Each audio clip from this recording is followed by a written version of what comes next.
Hello, my name is Chris Hamilton, and I was instructed to do a podcast to talk about ways to relieve our stress. And today, I chose to talk about using outdoor activities to relieve stress because I personally feel that stress can be relieved in many different ways.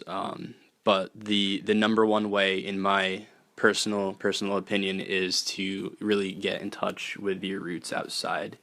It's where we came from, and now we kind of keep ourselves locked up inside and out from the natural world, and we kind of forget about the in touchness that we are when we actually experience outdoor activities and weather. Now, you might have weather such as snow or rain that may not necessarily put you in the best of moods. So you kind of want to find yourself in a place where you have good mild weather that's good for exploring, sightseeing, taking pictures and whatnot, or even just sitting down and relaxing. So the best place to do that would be hiking, kayaking, camping, going out for a run, possibly. Any kind of sport really that you wanted to play out in the weather to just really take advantage of that good atmosphere that is being provided for you. You really don't want to take that for granted. The first thing I wanted to talk about was hiking. A lot of people do like to hike, and then there's a lot of people that don't like to hike. So really the intensity of the hike is what's going to determine what makes you relieved of your stress or not. So for people that enjoy going on very long, extensive hiking trips to, say, Mount Washington or somewhere in Zion National Park, Yosemite, all those different places will be custom to certain kinds of people.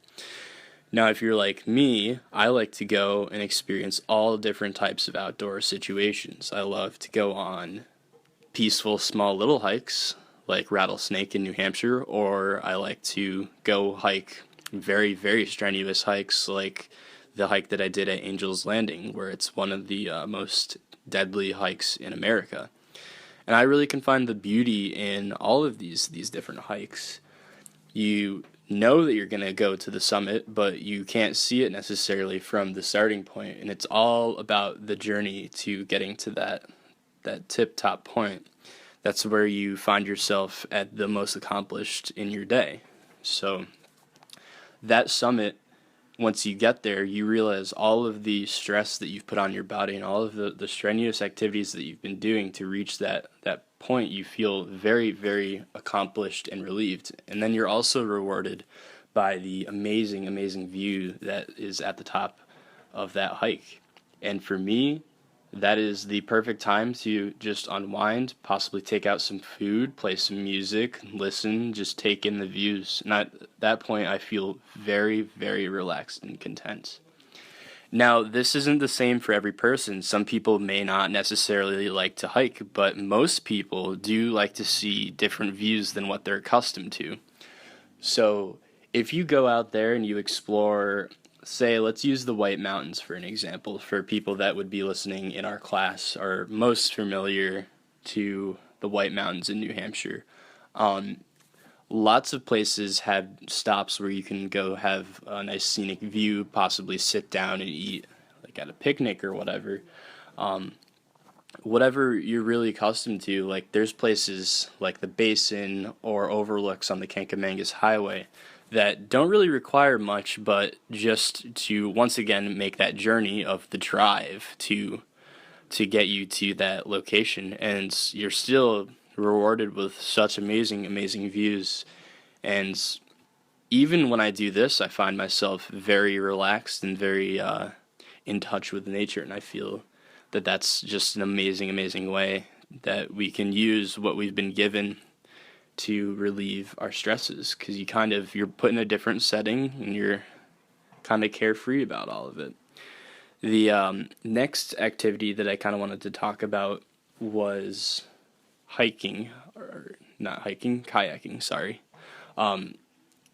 kayaking is another one of those things that if you're not necessarily into it, you're not going to necessarily like it. But for those of you that are into kayaking, I really, really suggest getting out there if you're feeling very, very stressed or worked up. To just go out there. If it's a really nice day, just kayak and kind of explore a new lake, say somewhere you haven't been, or possibly a river that's slow moving.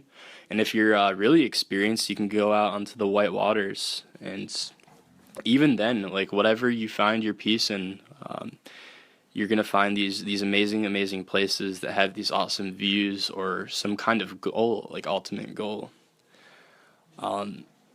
You can do kayaking in many different ways. You can go out there for a couple days, do like a backpacking trip with your kayak, or you can just go out for a day.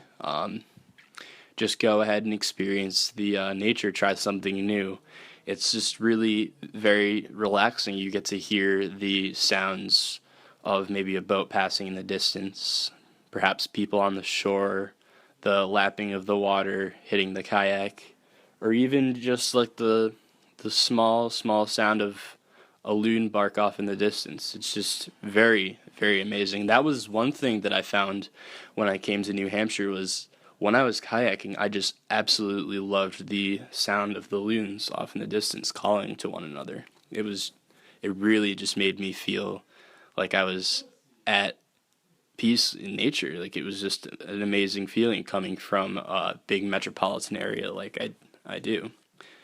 The next thing that I wanted to talk about was camping. So, going out and camping, you set yourself up in a primitive kind of setting. Now, you can do this in multiple different ways. You can tent camp or you can RV camp. RV camping is more like living in a house, but you put it in a outdoor setting. So you still get those aspects of being outside, but still have the amenities of, say a small house, small portable house. And I can get in touch with both of these things. I really like the idea of going somewhere different and just setting up and being kind of in a primitive zone. Tenting, while it's not for everybody, it's really nice because you get to set up your own little area and make it as customized as you want it to be.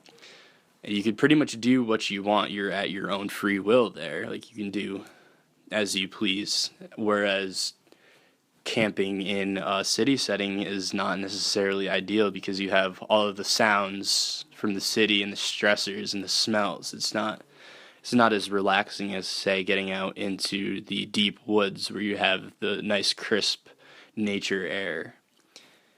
And it's just really that plus the social aspect. If you're with friends, you can really, really get to the root because you may not have things like technology to keep you occupied. You're pretty much forced to sit there and talk to one another.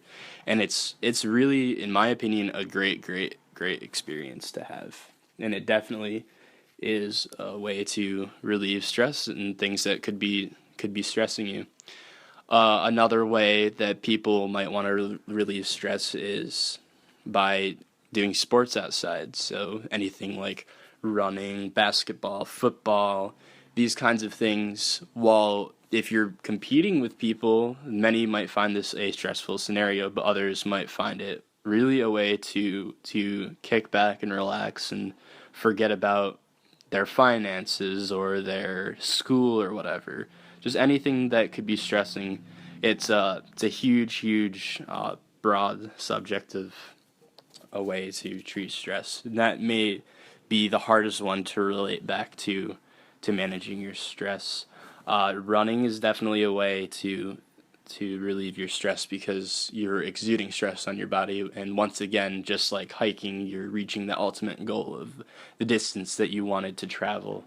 And then to kind of tie that in to like what we talked about with hiking and running with that goal, people also like to work out because that is a way to get all of the tension and the anger, say, that somebody might be experiencing out of their body, and just once again getting to that ultimate goal of maybe doing this many reps of a specific weight that might be your goal that you want to accomplish. And that aspect is another way, but it doesn't necessarily relate to an outdoor activity. But you can do many different types of workouts outside. Even hiking is a workout because you're stepping up very steep slopes to get to that top summit, and it's honestly just a great way to relieve stress. In my personal opinion, out of all the things that I've discussed here, I feel that camping is the number one stress reliever because I'm putting myself in that kind of primitive scenario where I get to really be in touch with nature. And I might also go around and do hiking and kayaking while I'm there. And even if you're on a campground, you can get your sports in too. So it's really a very broad way to help you relieve stress. And in order to find out which one might be for you, which one you think might help relieve stress, you got to ask yourself a couple questions like what's stressing you, what settings and activities will help relieve the stress, how far are you willing to travel, what should you do when you reach that destination. These are all things to help you really put yourself in that outdoor setting that you think is going to relieve the most stress. And it's going to be different for everybody. So for me, I find that what's stressing you, possibly school or finding a job after school. So what might be something that I want to do to relieve this? Maybe possibly go camping or hiking or something like that to just kind of forget about those stresses and work that I'm doing in school for a little while and just really sit there, relax, and just get more in touch with Earth and not have to worry about all these first world problems. And it's unfortunate that it has to be that way, but that's just how society is run. And then to address that question, how far would I travel? I don't know. I did an internship in Utah. That's pretty far away from New Hampshire. So I mean, I'm willing to go whatever the distance is to achieve my happiness, really. And I really did find my happiness out there. And then what you want to do when you reach that destination, that all depends on how you are feeling that day or how you've been feeling in the past. That's all up to that individual. So what I really want people to take away from this podcast is you really can relieve stress from going and doing outdoor activities. We're becoming more and more attached to our technology, and we're forgetting about nature and what it's like to play outside. And as adults, this is our way to play outside. And I really, really think that everybody should have this as a little tiny aspect of their life if they want to have this sort of happiness. And that's really all I wanted to cover in this podcast. I'm not sure how much it goes from here, but there is also a write-up, and I don't know if we're going to be presenting, but I am willing to take questions. And I would like to thank everybody for listening to this podcast. Goodbye.